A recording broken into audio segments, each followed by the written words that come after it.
196 countries in the world. 25 of them are very rich, defined as having an average wealth per person of over $100,000 a year. They are. But far more countries are quite poor, and some, which we're considering here, are very, very poor.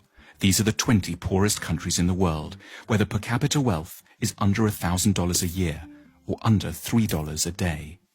Every country is now more or less on a path to growth, but the poor ones are growing very, very slowly. If Zimbabwe continues at its current growth rate, it will qualify as a rich country in 2,722 years.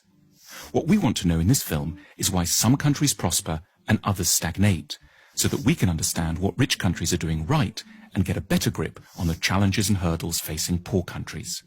There are basically three factors that determine whether a country will be rich or poor. The first is institutions. Institutions are beyond important. Broadly speaking, rich countries have good institutions and poor ones have very, very bad ones. The correlation between poverty and corruption is direct. The richest countries in the world are quite simply invariably also the least corrupt ones. And the most corrupt countries are also the poorest. When countries are corrupt, they can't collect enough taxes to get the good institutions they would need to escape the poverty trap.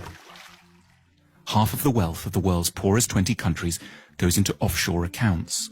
Lost revenues in these countries totals between $10 and $20 billion a year. Meanwhile, without an adequate tax base, poor countries can't invest in police, education, health and transport.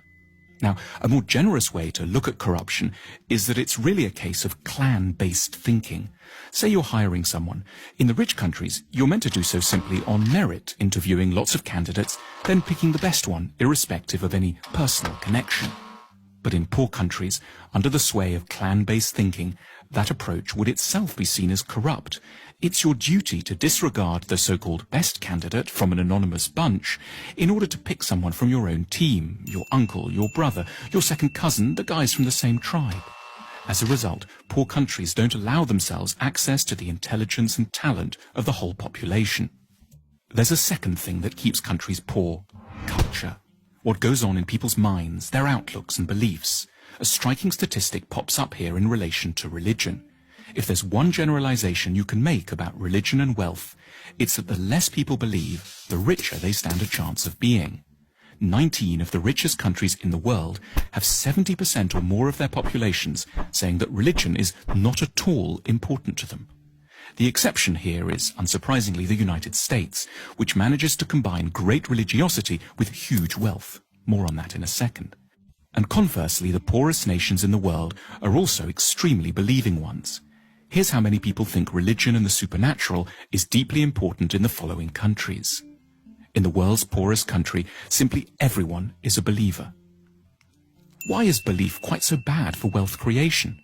Because in general, religiosity is connected up with the idea that the here and now can't be improved, so you should focus on the spiritual and look forward to a next world instead.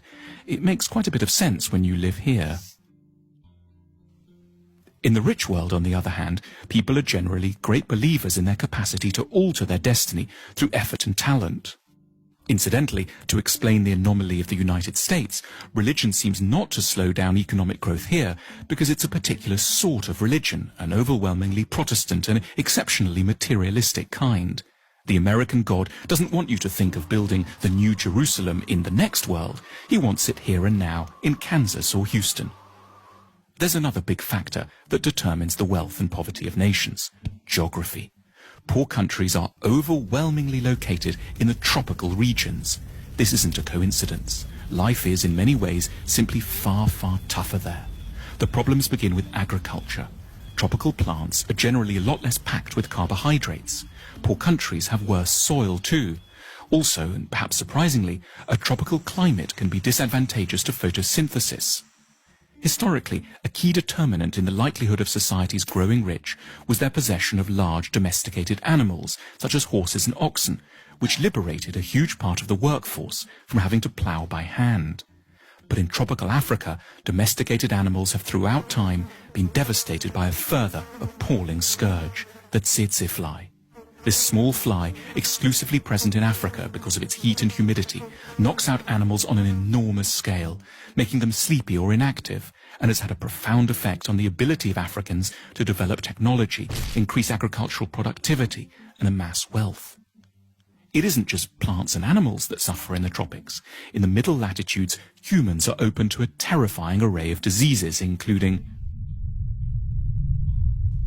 100% of low-income countries are affected by at least 5 tropical diseases simultaneously. The magical temperature, which has helped to make rich countries rich, is